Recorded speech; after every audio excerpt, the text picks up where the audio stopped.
Physics Lesson 12-2, Multiple Slit Diffraction.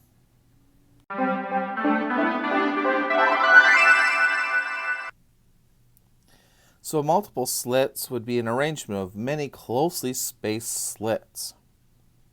As many as 40,000 slits per centimeter. And it produces interference patterns, similar to the double slit. Only with more slits, it's more pronounced. Let's derive a formula. The light rays entering the slits are essentially parallel. The principal maximums will occur when light from one slit travels whole number of wavelengths more to meet light from a second slit, producing constructive interference. So we have a right triangle here.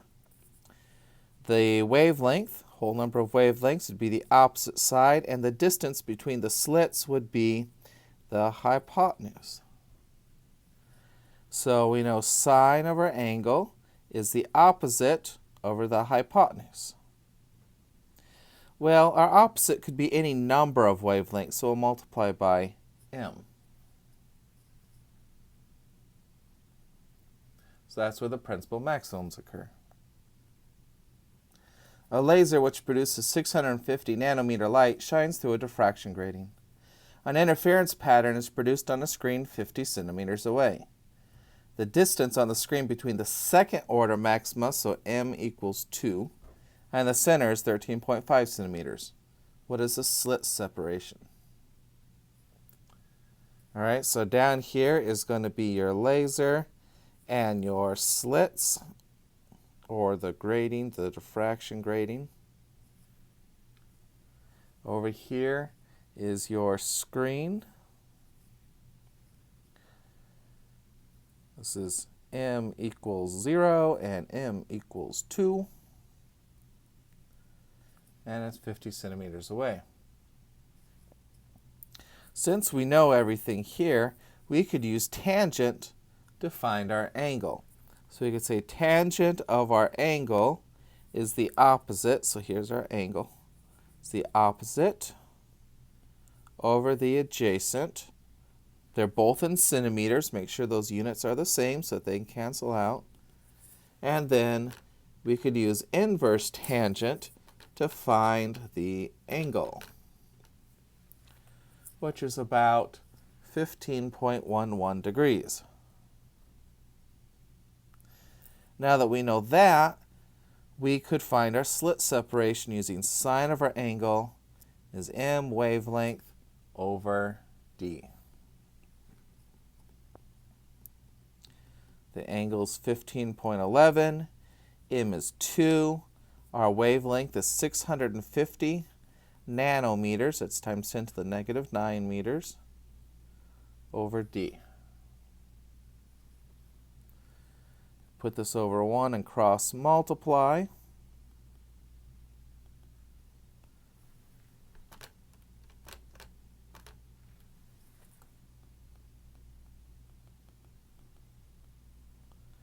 And then divide.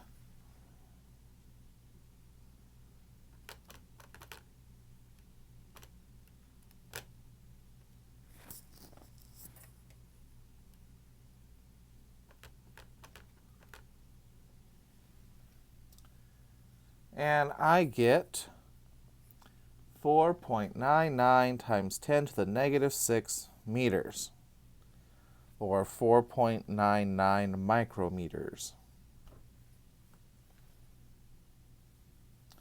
Diffraction gratings produce narrower, more defined maxima, but have smaller secondary maxima in between. So you can see the comparison between the double slit, which goes a nice gentle bright to dark, bright to dark. The grating has a whole bunch of maximums with little tiny minimums that you can barely see. Diffraction gratings can be used to split colors. Why? Because each color of light is a slightly different wavelength. So that means each color bends at a slightly different angle. And you can see here, since red is the largest wavelength, it's going to bend the most. Violet, which has the shortest wavelength, is going to bend the least. Notice our first order is completely by itself, but the second and third order overlap. We can use the first order for finding spectra of various elements.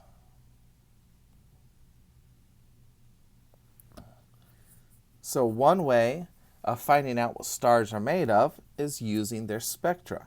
Each element in a hot gas emits or absorbs certain wavelengths of light.